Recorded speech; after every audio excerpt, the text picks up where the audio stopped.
I'm David DeRosier, publisher of Real Clear Politics. It's my honor to stand in front of you, the future of American capitalism, and introduce you all to my friend, Andy Puzder, CEO of CKE Restaurants, AKA known as Carl's Jr. and Hardee's. Andy is the central casting example of what the Adam Smith Society hopes you'll all someday become. Self-conscious, public-spirited, articulate capitalists. Or as Evan put it this morning, Andy is a badass for capitalism. Today is a big day. In case you haven't recognized it, there's a presidential election going on. And today, South Carolina is going to the polls. Come tomorrow, there'll be a four-man race for the Republican nomination. I think it should be three. If interested in politics, I would recommend that you take a look at Real Clear. I hear good things about it. Also, today our nation is saying its final goodbyes to Antonin Scalia.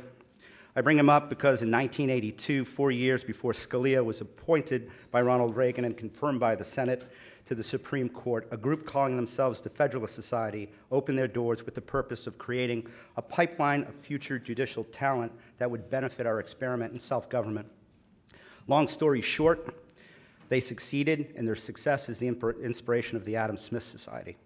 The Manhattan Institute has a long history of consequentially defending the way of life you hope to someday have. The Adam Smith Society is here to give you an invitation to join them and to defend yourself. By creating the conditions, education, networking, as Andy will show a good example, they really do hope that we'll produce a cadre of people like Andy Puzder or Evan or be like Marilyn Fedak. On that day, I think the mission will be accomplished. Andy is an extraordinary businessman. He took an aging company and brand, lost in a crowded, competitive marketplace, and gave it a forever young, manly, cutting-edge, politically incorrect image. Andy, I love your Carl's Jr. commercials. If the most interesting man alive was to kind of sit down and have a burger with his occasional Dos Equis, I think it would be a Carl's Jr. burger. If I was to guess where Andy leans politically, I would kind of peg him as a Rubio guy. However, I think most of your customers are breaking for Trump right now. You might want to think of what's going on in that special sauce of yours. Andy came on Real Clear's radar screen when a friend sent us a link of a piece that he wrote on his own website, kind of going into the unintended but necessary consequences of Obamacare. It was pitch perfect, the model of public persuasion, and since then he's become a Real Clear staple. Between us, the problem of you want to be one percenters is that you're timid, and I understand why you are timid. You want to be rich, so you don't stand up and make the public case for what you do and its public benefits. My opinion, and again, this is off the record, that Bernie Sanders of the world will come for you regardless, whether you're quiet or not. So I think it's best to be like Andy, or be like Evan, or be like Marilyn. Make the case for what you do. Stand up and show your intelligence. Make the case, the case for the invisible hand visible. Andy is both rich and brave, and I hope you'll let his example inspire you and do more for your own defense. And when you're ready, we look forward to having you on Real Clear. Thank you, Andy.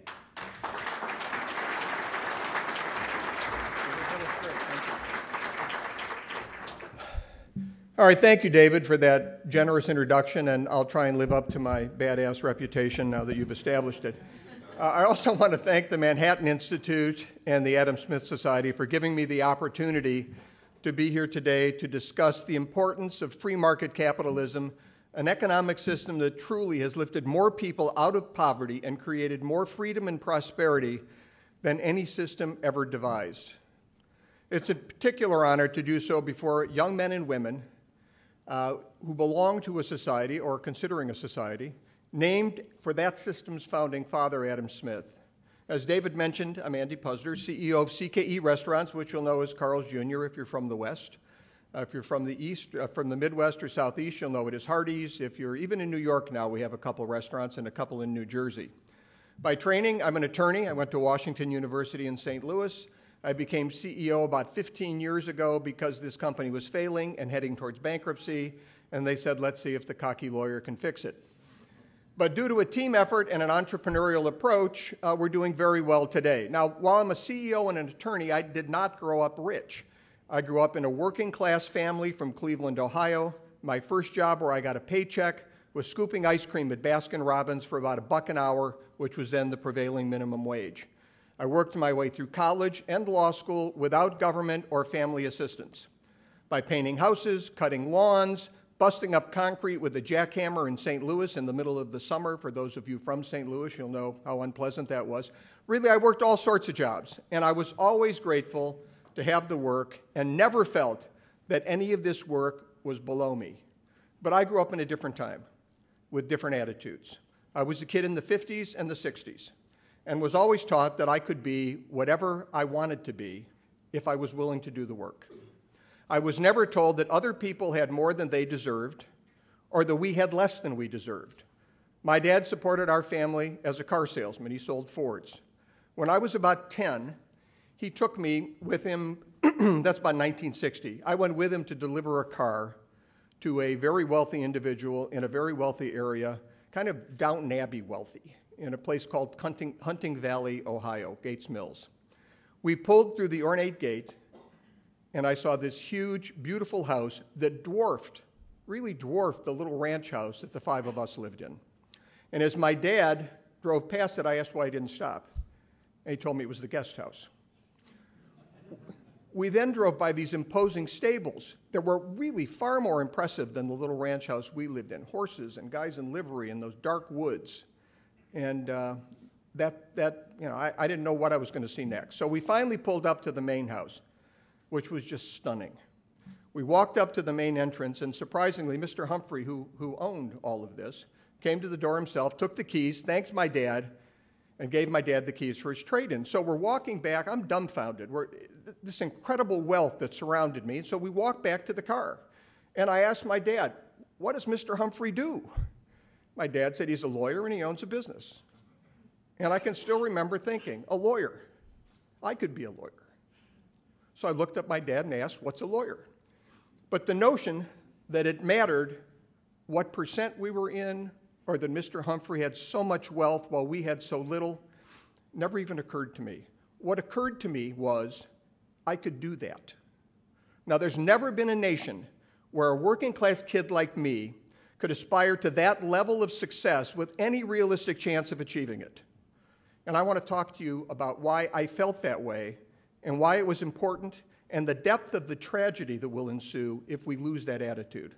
So let's start what brought about the biggest material change to the human condition in history, Adam Smith's free market capitalism. Now, this will be a general overview. It'll have the problems that come with generalities, but I think it sets the context for understanding the incredible positive power of free markets and individual liberty, as well as the destructive nature and the destructive power of consolidating power into the hands of a few individuals through the oppressive force of government. Now, prior to the 18th century, economic power was essentially limited to landed aristocrats or urban patricians who controlled the government. Concepts of liberty and freedom were intended to protect their privileges against the increasing privileges or increasing power of absolute monarchs. Those with power maintained a level of freedom for themselves while subjugating the majority of the population, if necessary, by force.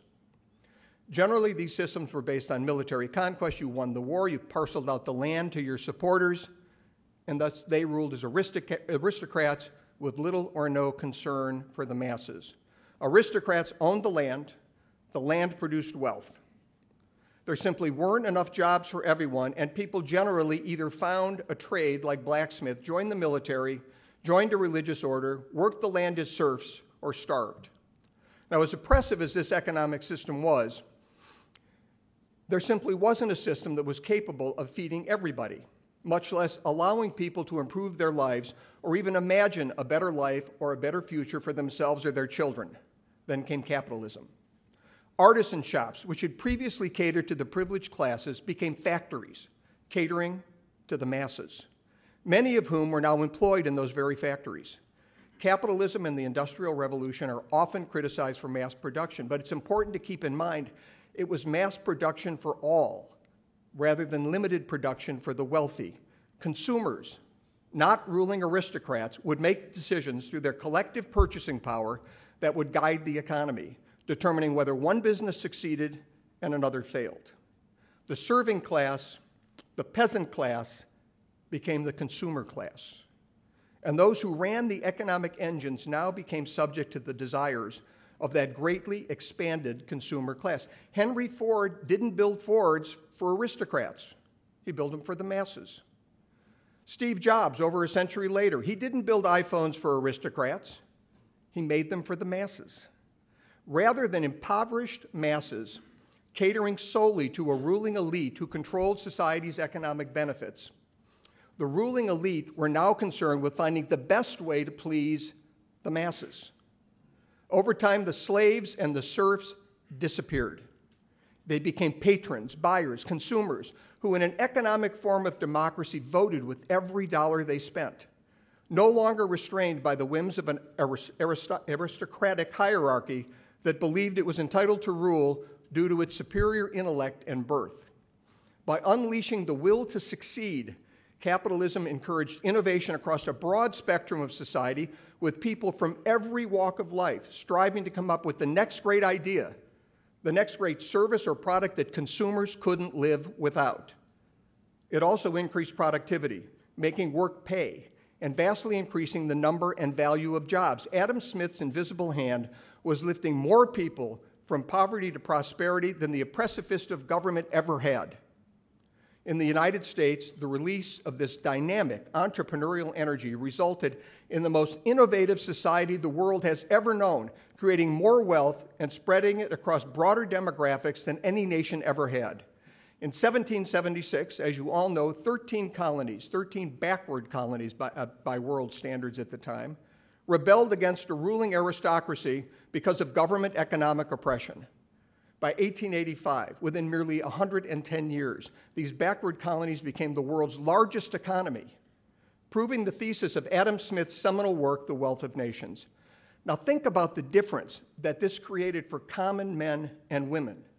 My grandfather grew up impoverished in the Austro-Hungarian Empire just before World War I, where a ruling class of aristocrats still controlled all economic benefits, where consumers' desires were irrelevant, if not disdained, and where the opportunity to improve your position was non-existent.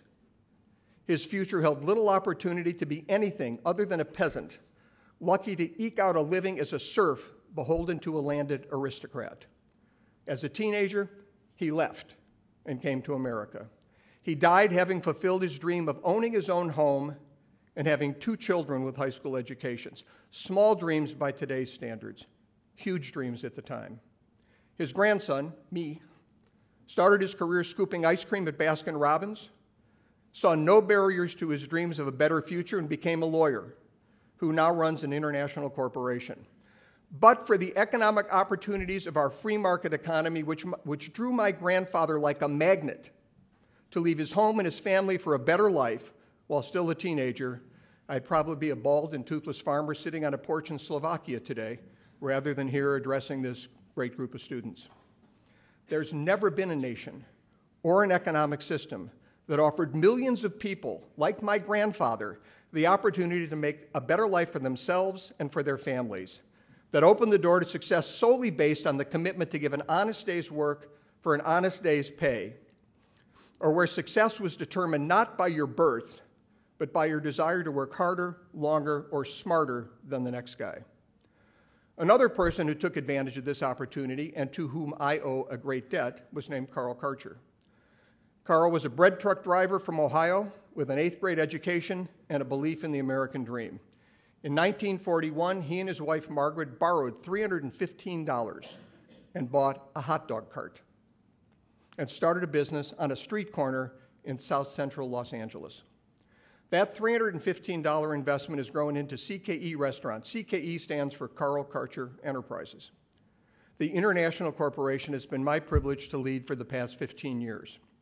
With a system that today employs close to 100,000 people worldwide and generated over $4 billion in system-wide sales last year in over 3,600 Carl's Jr. and Hardee's quick service restaurants in 44 states and 37 countries.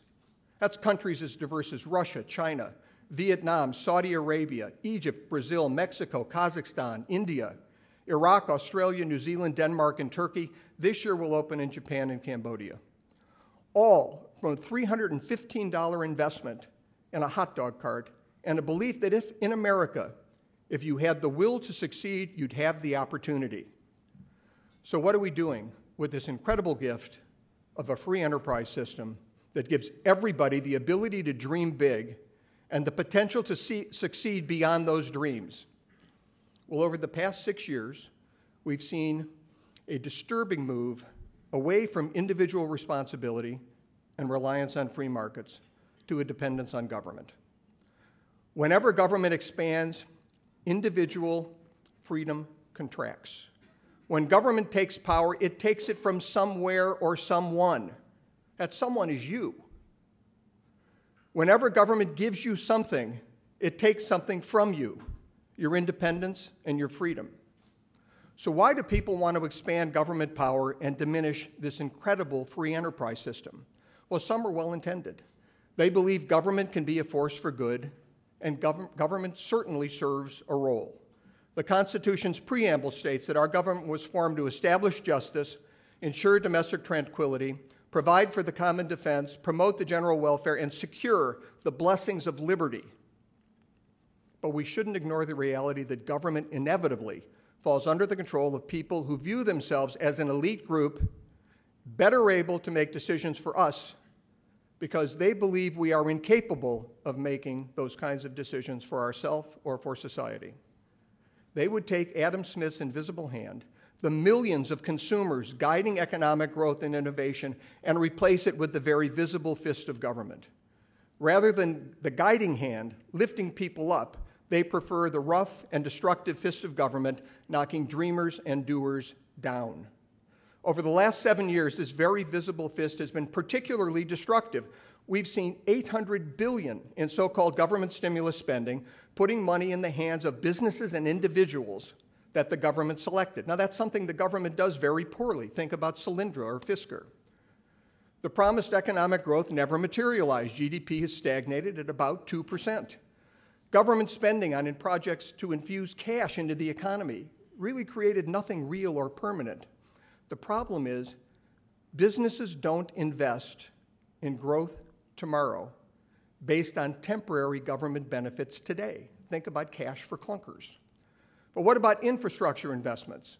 Well, while investment in infrastructure is both a proper function of government and very necessary, at best, it's a very temporary driver of growth. Businesses obviously need roads and bridges to get goods to market, and people obviously need them to get to their jobs. Politicians hoping to show at least some short-term economic growth often find these projects very appealing. But you don't build roads and bridges to create jobs. That's field of dreams economics, build it and they will come. You build roads and bridges because people have jobs, and businesses need to get goods to market. It's American workers and businesses that create the need for roads and bridges, as well as the tax dollars to pay for them. You create a sustainable job by building a business, not a bridge. We've also seen the effects of Dodd-Frank legislation intended to regulate the financial sector, but resulting in massive closures of community banks, unable to afford the cost of compliance. Those are the very banks that small businesses depend upon for growth. And the economy, in turn, depends on those small businesses for its growth. Obamacare, where do I start? Still unpopular with its mandates and penalties, oppressing business growth. It's rapidly entering a death spiral as the economic assumptions upon which it was based collapse. The brutal truth is that the American economy has experienced a discouragingly anemic recovery since the Great Recession ended.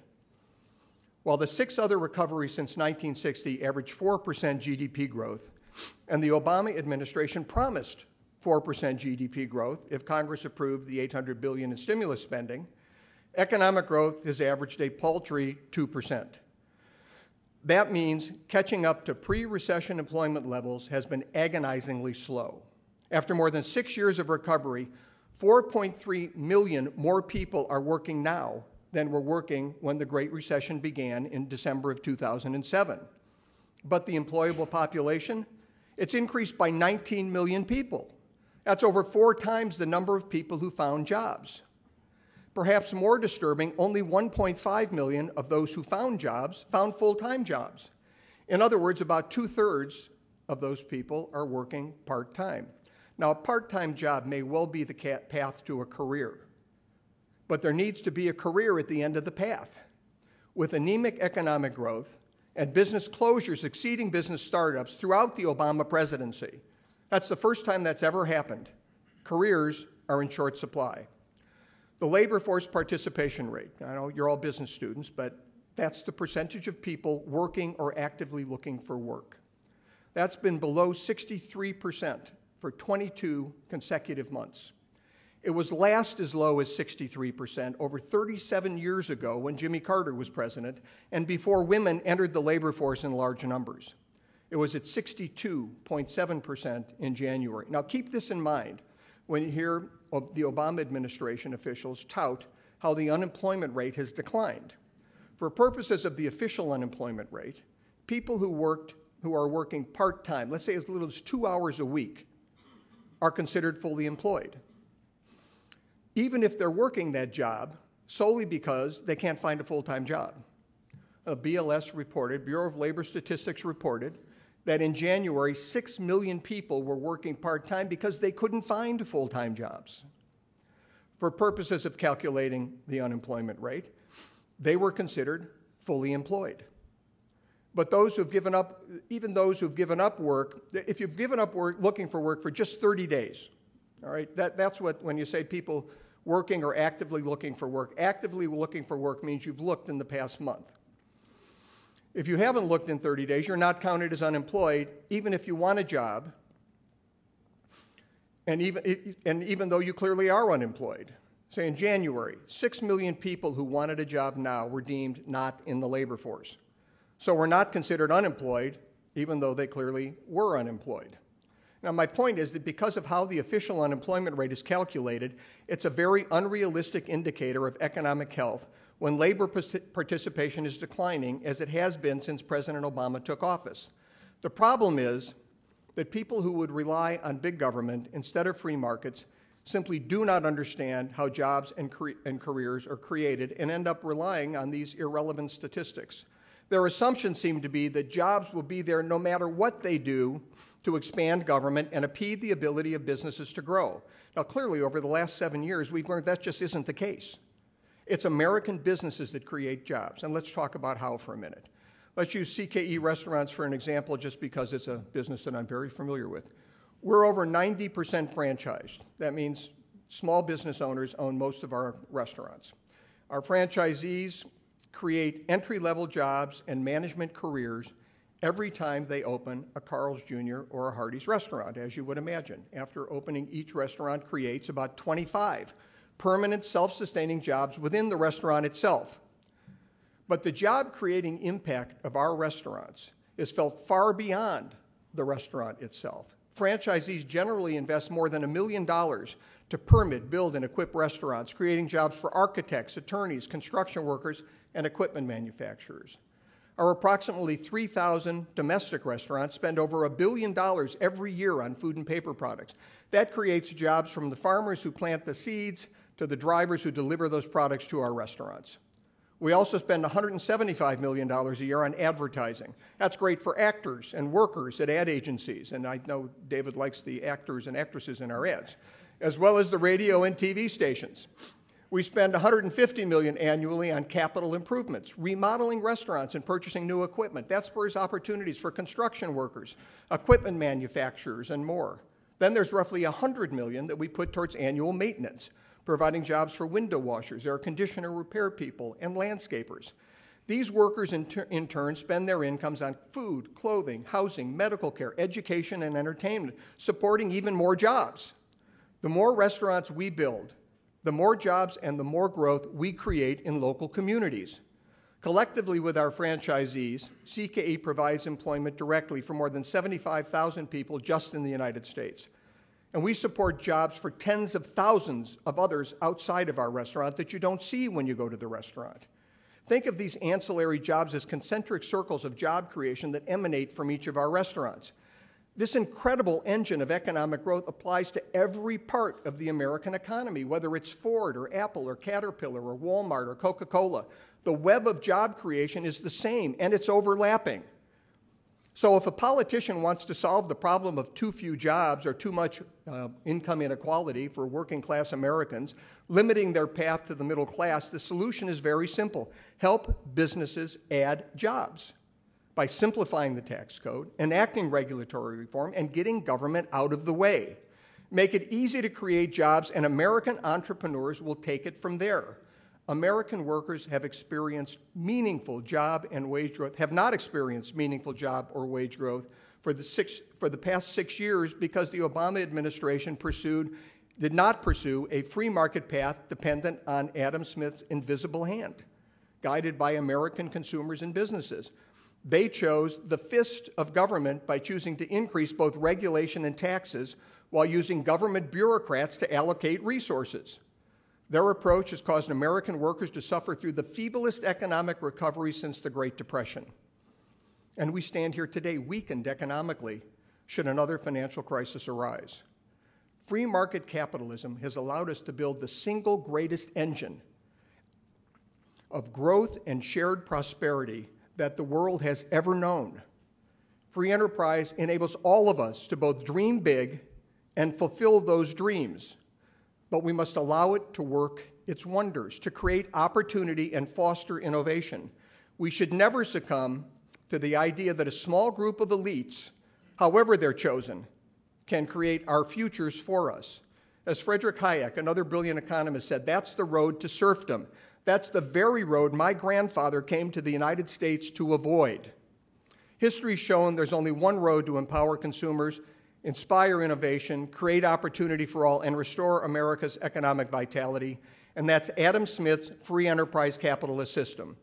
Now, this kind of freedom imposes an obligation on business leaders to act honorably, to be conscious of the bottom line, but to be fair. Good employees are the bedrock of America's economy. Remember, when you're out there, that it's possible to be successful and to be good. May God bless each one of you, and may God bless the last and greatest stand for economic freedom and individual liberty, the United States of America. Thank you.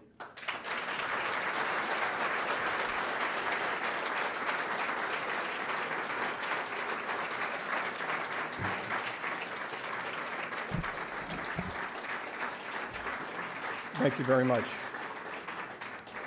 And I think I'm taking questions, right? I am taking questions. Was that badass enough for you, David? Okay, anybody? Here, this young man. Dustin Stewart, University of Texas. Hayek also... Where are you? Oh, there you are, okay. Hayek also supported a basic living wage. How do you square that with someone we thought... I mean, he's tripping as a very free market person, but he was also very clear that he supports basic living wage. So what are your thoughts on that? Well, nobody wants to pay something that isn't a living wage, but the problem is that... No, I mean, not a minimum wage, like give people money. You mean like earned income tax credit? No, physically giving them money. Well, look, I don't... Like you guys aren't old enough to have children, but when you do, please don't just give them money. You know, I've got 6 kids, and they're all fairly successful at this point. You can't... You know, giving people, my grandfather didn't come to this country so people would give him money. You know, I didn't decide to be a lawyer and decide to go to college and law school because I thought people were going to give me money. You know, giving people money doesn't really help. What you get personal satisfaction out of is what you earn. Now, I don't know if your parents or the government helped any of you to get through college. I assume that they did. Are you proud of that fact? Or are you proud of the fact that you got out of college and that you're going to make something of it? You're going to earn something in your life, that you'll have earned success. Because if you think money makes you happy, then you don't have any rich friends. Because the most unhappy people, I've got a friend whose father's very famous. He's always had all the money he wanted, a lot of opportunities in Hollywood. He just got a divorce. He's got 4 kids. He's drug addicted, and he's an alcoholic. And this guy's talented, good-looking, intelligent, but he never had to do anything. You can't succeed if you can't fail. Failure is an opportunity. The only time you'll feel good about something in your life is if you have the chance to fail at it and you don't fail. That's what will make you a stronger, more. So look, there are people who need money. Let me step back. And we've got people, if there are people who are starving, people who need medical care, I mean, there are people who really suffer in this world, and we should definitely have a safety net to save them. But we can't raise the safety net so high that we discourage people from working and earning success and being happy and getting contentment out of their lives, which is what socialism does. I wish you could, I visited, this is a long answer to your question, I'm probably going to run over my time, but I visited Hungary, and Austria and Hungary pretty soon after Reagan was president. And Austria, where the United States went in after World War II, it was wonderful. It was clean. People were thriving. Everybody had, it looked really good. You went over to Budapest, and I mean, the guys my age were all depressed. Their eyes were blank. It was just because they spent their life on vodka. The kids who were your age at that time, people that were all over me. How do you start a restaurant? How do we get out?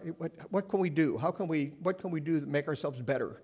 That's what you want to encourage, not that stare of distress and despair. Yes. Hi, sir. Greg Morrison. See, this is a problem. You get me started, you really can't stop me. I'm sorry. I wanted to ask whether you thought there is any role for the government in terms of higher education funding or job training, and if so, how to best do that, because you are obviously very proud of the fact that you went through school without any government assistance, but whether you think to make sure there's a competitive workforce with other nations, whether the government should be doing any funding for job training or education. That's a question that will, again, require a very long answer. But let me say that I think one of the big problems, there was a gentleman up here this morning who was very articulate on education, but I'd like to add something to what he said. I'm on the board of the law school at Washington University, and I can tell you one of the big problems with education is that the government has been lending money to students, and students have been accepting those loans. And as the students get the money, they're really basically, students are shovels. So they shovel the money to the schools. Schools keep raising tuition. They keep raising teachers, professors, administrators' pay. Everything keeps getting more expensive to the point now where we've got a crisis because students have all realized it isn't worth it to get this education. I shouldn't borrow all this money. I'm not going to be able to pay it back. And this is because government has gotten involved to an extent it was not involved when I was in school. You could get a government guaranteed loan, but you got it from a bank. You didn't get it from the government. And there were, so that we didn't have this great inflation in tuition. I think we need, and I have not endorsed any political candidate, but I'm only saying that because David mentioned Marco Rubio, and I'm about to mention Marco Rubio. He does talk about the apprentice programs. That's not what he calls them. Luis, what's he call them? Vocational training. Thank you. I think vocational training is very important. I think it's something, we've lost a ton of high-paying working-class jobs through free trade, which I'm in favor of, but we should be a little more careful how we do it.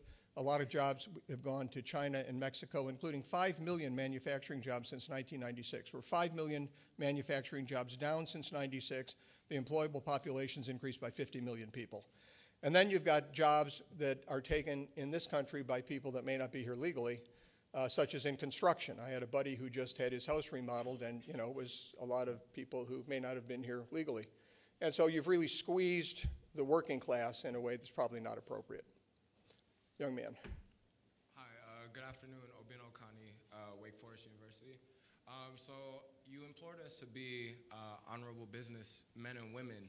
I wanted to know, is there a suggested accountability metric that you may suggest, or something that's out there to actually see this ideal through? I don't have anything specifically that I can recommend you to. I think many people have religious faith, and I think it's very, very good to keep the tenets of your religious faith in mind. But I wouldn't dictate to anybody that they should or need to be religious in order to be ethical.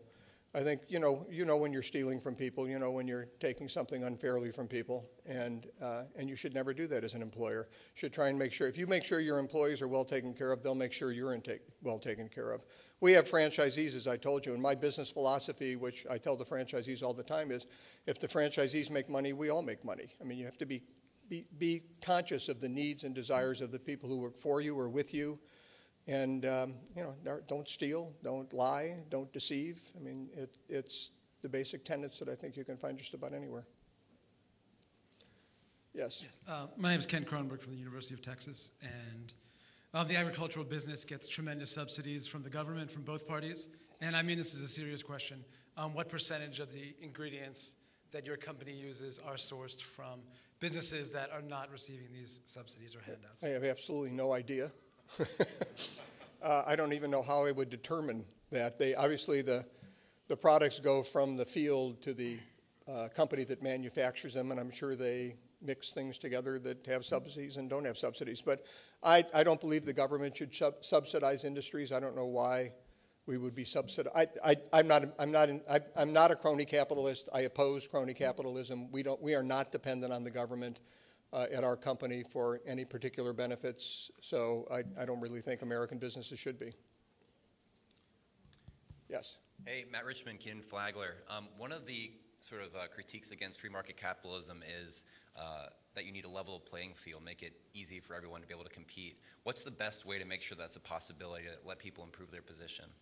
Actually, I think keeping a level playing field is a function of government. I think the Securities and Exchange Commission is a wise thing. People like me should not be able to invest based on the fact that I know things that you don't know about the business. So I think that government does have a role to play in keeping the field level. The problem is when you empower government to keep things level, they inevitably tilt it.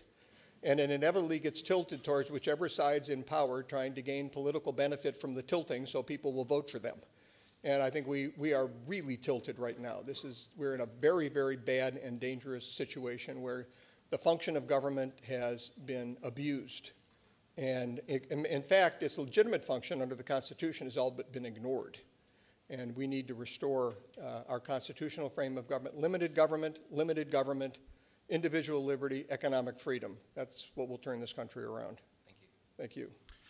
Hey, sir, my name's Ben from the University of Pennsylvania. Hey, Ben. Thanks for your remarks. Your candor was refreshing. Glad to do it. What are some other business leaders or executives that you personally respect and look up to? God, there are a lot of business executives that I respect that run, and I hate to pick anybody out in particular. One guy that you have to admire, and he's passed on, so I don't mind mentioning him, is Steve Jobs. I mean, and even forgetting his political beliefs, this is a guy who said, we have this great product, and his people internally told him, well, people don't like it, and he said, well, how do they know they don't like it? They don't even know what it is yet. So really went out and pushed and forwarded his beliefs and became a real, there probably isn't a person in this room who doesn't right now have something that has something to do with Apple. I do. I've got my Apple, despite what Donald Trump would like me to do, I have my iPhone. There are so many. I mean, the guy that just took over at McDonald's has done a great job turning that company around. They've gotten their sales positive. He didn't do what I would have done, but I respect the fact that he did what succeeded. There's a lot of Mort Zuckerman out of New York, I think, is another really, really great businessman who I have a lot of respect for. I could go on and on and on, but they're telling me I have to cut. Thank you. Thank you. Anyway, thanks, everybody. By the way, I have to do this.